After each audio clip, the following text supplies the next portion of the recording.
little boy.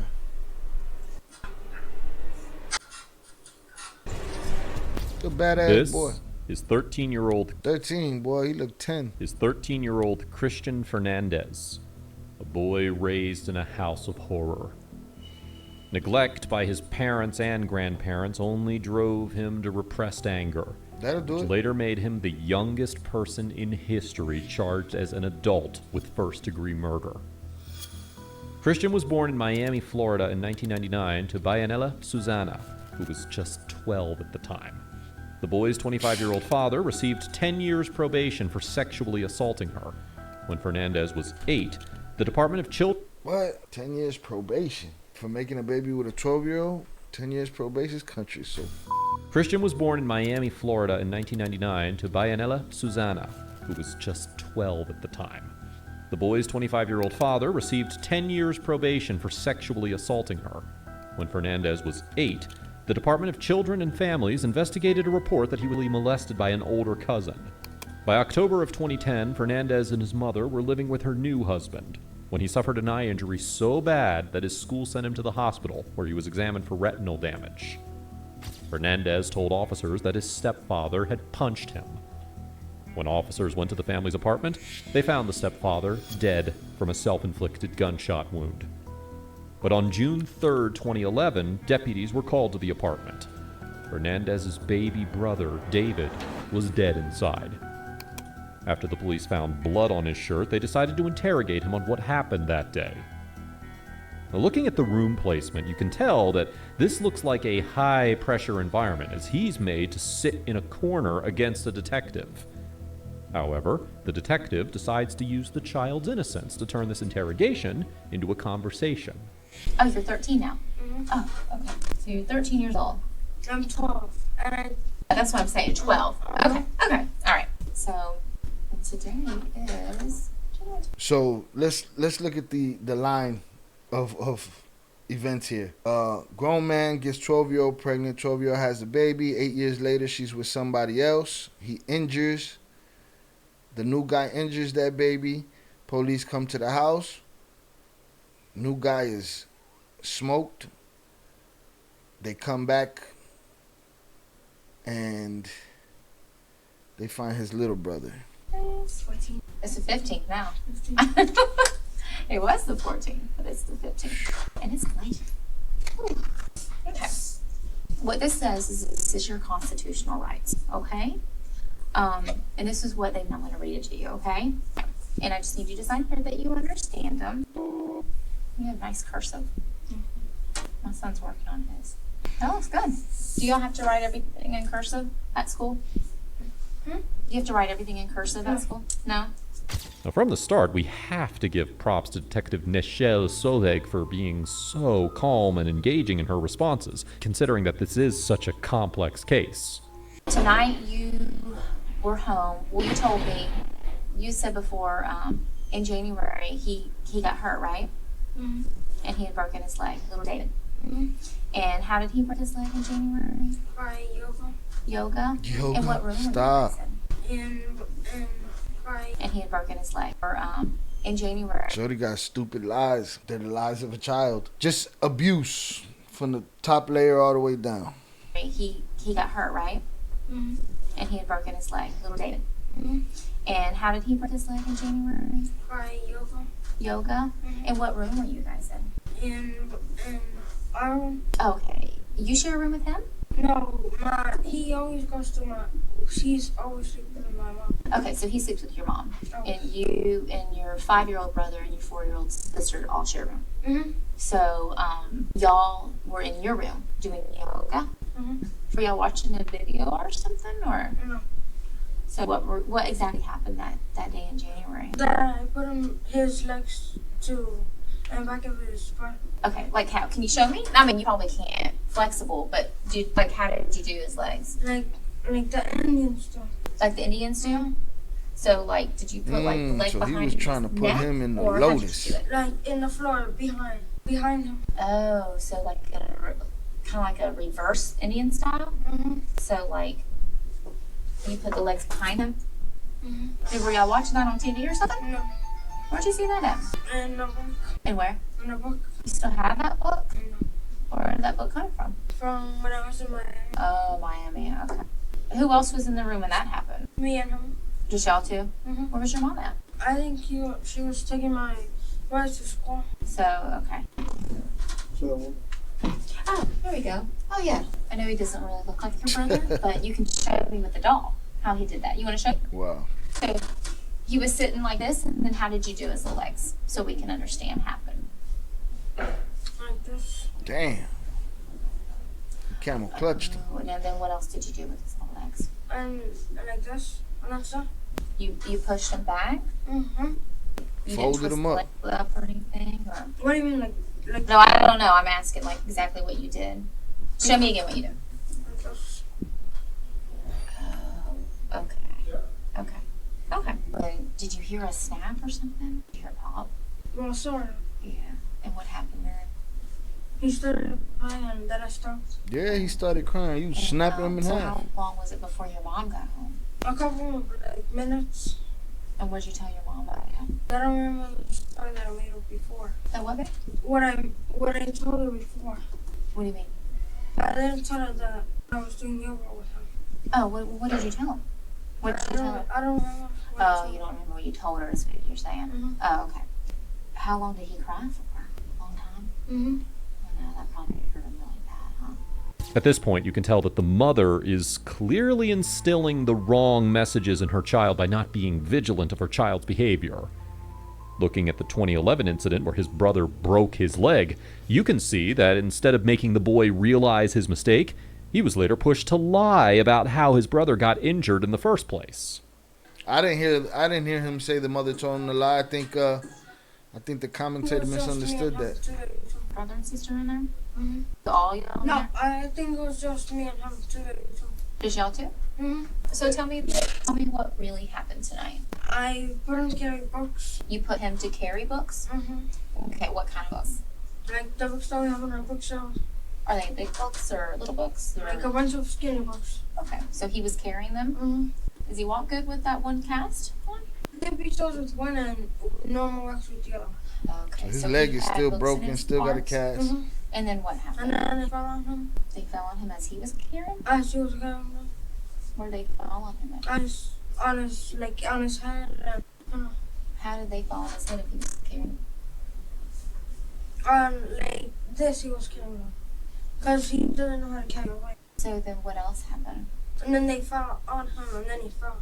This side of his head is really injured up with a lot of bruising and swelling. Again, it's the lie of a kid, an abused kid, and not the brightest kid. You know what I'm saying? He said his brother was carrying books, still got a cast on carrying books, and the books fell on him. Well, he didn't get those head injuries just from books. That's why we don't know the whole story, because that can't happen from just books. You know what I mean? That's not the truth, Christian. At this point, the detective realizes that he's no stranger to lying. Even when she brought up the idea that he hit his head on a bunk bed after his ludicrous book-carrying story, he casually denied it. So now, Detective Soveg has to switch gears, and, considering his openness, can easily tell him where he's lying without the worry of him choosing to stay silent. It's okay. I just need to know the truth. So, just like you told me the truth about January, and you're doing a good job. Well, there's something else that happened tonight, because earlier, I know that you told all the officers and everybody that he climbed up the ladder on the bunk bed and fell. But that wasn't the truth, was it? Okay. I don't think it's the truth, maybe. Fell off a ladder Actually, I too. know Shorty it's got not 17 different He's stories. got really bad head injury. So if you can tell me how he got that, it'd be really helpful for him. So what happened tonight? We'll just start over, because it's okay. We just need to know the truth. So what exactly happened tonight with David? I put him to carry books. What else? What else? Is that what your mom's going to tell me? That's not what your mom's going to tell me, is it? No. Okay. I'm going to ask you again, Christian, one more time. What happened with David tonight? That's happened. That's not what happened. The detective is now trying to empathize with him in this situation as a way to get him to confess. She also brought up that while he's in this interrogation room telling her that he got injured from carrying books, he told the officers earlier that his brother climbed up on the ladder on the bunk bed and he fell. An inconsistency like this only makes him more guilty. So, to get to the truth, the detective will now give this boy an emotional perspective of the situation. You have to be honest with yourself, too. And you need to be honest for little Davy's sake. Davy's not feeling too good right now, okay? He deserves for you to tell the truth. Because then I'm going to go and I'm going to ask your mom, too. But I don't think that's what your mom's going to tell me. I don't think that's what your little brother. It's like, I don't care what your mother my mother tells you. I'm going to give you the opportunity to tell me, okay?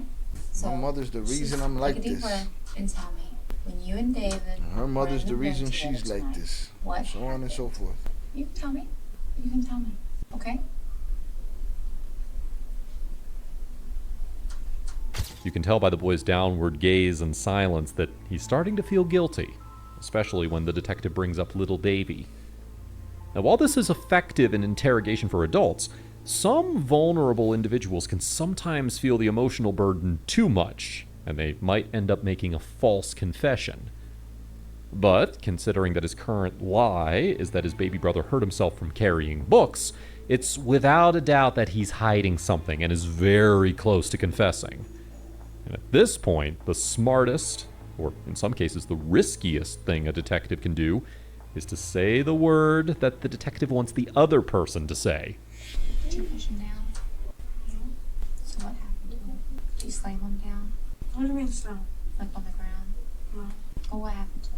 I slam. Well, just tell me what happened to David.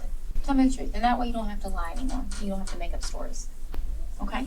And if you tell the truth, so just tell me exactly what happened. Tell me what happened, sweetie. What are you scared of? I'm scared of telling me. I know. I can see it. Did your mom do something to David? No. But you did. Okay. And see, you're getting there. It's okay. Just need you to tell me. Okay? What did you do to David tonight? It's okay. No, it's there. Tell me what happened. I'd rather hear it from you than mom. Do you feel bad about what happened Be like, tonight? go talk to my mom. Is that why it's hard for you to tell me? Yes. Okay. If we do things that are wrong, Christian, and we feel bad about it, okay? Okay. So tell me what happened tonight. I pushed him against a bookshelf Okay. Where's the bookshelf at in my room? in front of my sister's bed. So far what we've learned from this story is that books are the root of all evil. He got the leg breaking technique from a book and he smashed him into a And bookshelf. how did you push him in? Like, what was he doing for you to push him? Nothing. Why'd you push him? Were you angry about something? Yes. What were you angry about? Oh, my stepdad did it to me. Oh, your stepdad did to you? Is that what you said? Why were you angry about that tonight? Because I was thinking a lot. Is there a reason why him? No. Is this because he was there? Yes.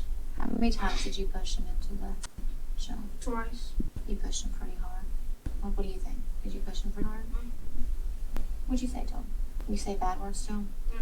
What'd you say to I him? didn't say anything. So, where did he hit it on the bookshelf? On the first one, Can you show me with the doll how you pushed him in the shelf? by his head. So, show me with the doll how you. Like, push it and. Okay. So, you pushed him with your hand Mm-hmm. into the shelf. Did he cry or did he just? Yeah, he cried. Did he pass out and go to sleep? Did he do that right away? And right away that I hit him twice. Is that all that happened tonight? Mm-hmm. So how did all the blood get everywhere in the room? Because when I was dragging him to his bed, I actually carried him Okay, to what bed? to my brother's bed. The bottom bunk? Mm-hmm. Okay. So you carried him to the bottom bunk, and where was he bleeding from? From his nose. Okay. Anywhere else? And like his mouth. His mouth was bleeding? And just like that, the boy confessed to pushing his brother into his father's bookshelf twice. Interestingly, you may have noticed that the detective goes from heavy questions to mild questions as soon as she gets a heavy answer from the boy. Like after he said he pushed him into his father's bookshelf, she immediately redirected him by inquiring about the bookshelf. 2 mild answers later, he confessed the heavy truth, which is great work from the detective. Now, during this horrific incident, you might be wondering where the parents were. So let's see about that. How long was he like that before you told your mom? I told my mom right away, but I didn't tell her what happened. I told her something else. What did you tell her? That he got hit with the ladder. Did she believe you? Yes. And your little brother and sister were in the room when it happened? No. What's your mom doing? Some of y'all don't deserve I children. don't know. Maybe I'm driving.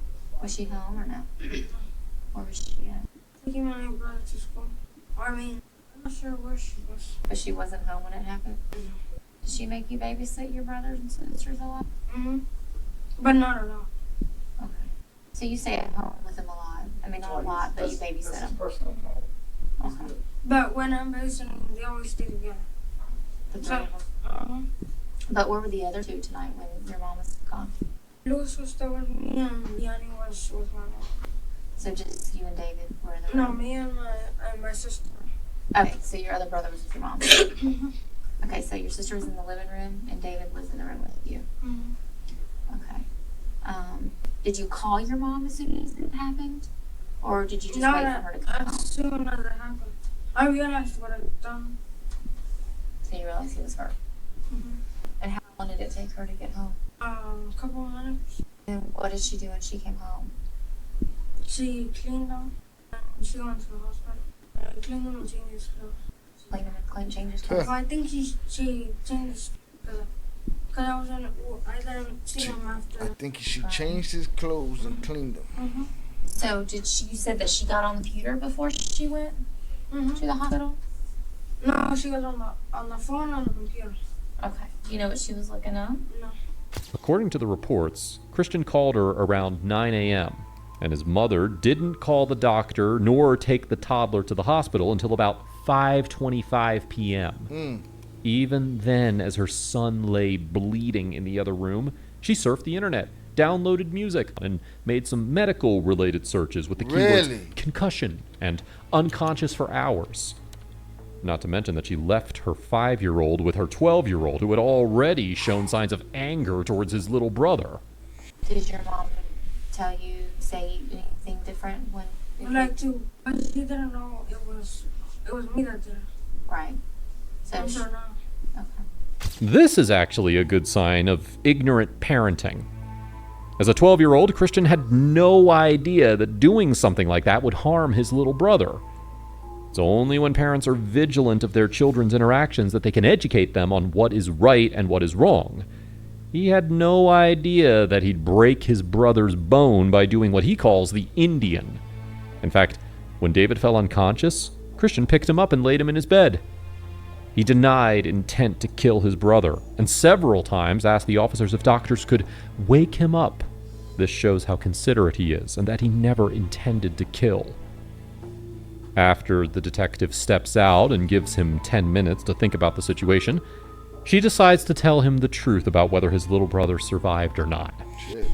Yes, he's like too little for that. Too little to know. And his heart is weak, so if his heart stopped working, Why is his heart weak? because he's small. Because he's small. And if his heart stops, then he stops. And he hasn't even. And he has never done that before. He's never done that before. Never done that before. Is that why you knew it was bad? Because he's never done it before. I've seen my cousin do it, but that's how he sleeps. Because he has had that a lot of times. Has he? Mm-hmm. So that's why he sleeps like that. But David has never done it, so I'm worried. His brain started swelling Like bigger or smaller? bigger. Bigger. So it touches his brain. So his head, It's not good. It's not good. it's not good. But you're old enough and smart enough to know that it didn't look good when you did it, correct? And it doesn't sound good from what you're asking me and what I'm telling you, right? Can I ask you? But listen, he got his mother's just oblivious as he is. The reason this kid's oblivious is because his mother's oblivious. Because she's been oblivious her whole life. And her being pregnant at 12 probably tells you that her mother was oblivious her whole life. But, he's asking questions. He's trying to get to the bottom of the kid's alive or not. He's not that bright. Mother not that bright. She sat around, 8 hours? 8 hours. Not just covering it up, but downloading music. You needed inspirational music. You dimwit. You know what I mean? Like, it's just crazy, man. But again, the abuse always is always a downhill thing. If you look hard enough, you'll find some abuse in there. Can I ask you a question? Mm-hmm. Why'd you push him twice? I don't know. I don't know. I don't even know that I pushed him. He's still standing up from the first push after you Yeah, pushed he him? was. He's done. Did he cry? Yeah, First time. Yeah, he cried. You heard him. I just stopped crying. Well, I think I'm gonna go and talk to your mom now. Yeah, I want to see that I'm gonna conversation. have to tell her the truth, okay? And what happened. Well, let me go talk for a few minutes and I'll come back. Okay? You okay, Daron?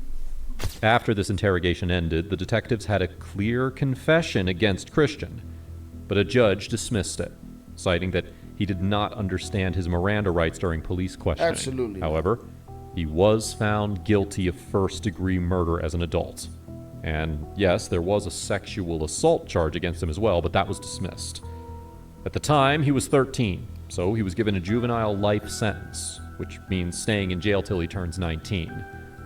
In July of 2018, he was So they threw the at confession the time, out. There was a sex he did not understand against Cristian, 'Cause but he a signed judge his dismissed Mirandas. it, citing that He signed his Miranda papers, and they knew he didn't know what the hell he was talking about. he did not understand his Miranda rights during police So he threw questioning. out the confession. However, he was found guilty of first-degree murder as an adult. And yes, there was a sexual assault charge against him as well, but that was dismissed. At the time, he was 13, so he was given a juvenile life sentence, which means staying in jail till he turns 19. In July of 2018, he was placed on probation.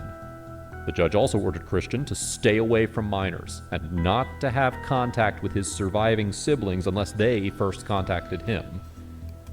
Oh, and in case you're wondering about the ignorant mother, she pled guilty to manslaughter and she was placed on probation for 10 years.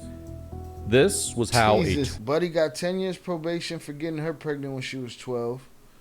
And she gets 10 years probation for basically tampering with evidence and sitting around with her son's lifeless body in the house doing nothing. Yo. Yeah, a lot of these people, man, shouldn't have children, you know? Thug life. The hate you gave little infants fucks everyone. That's the face of it right there. That's what you get. You get that. You get Yummy Sandifer. That's what you get right there. That's crazy.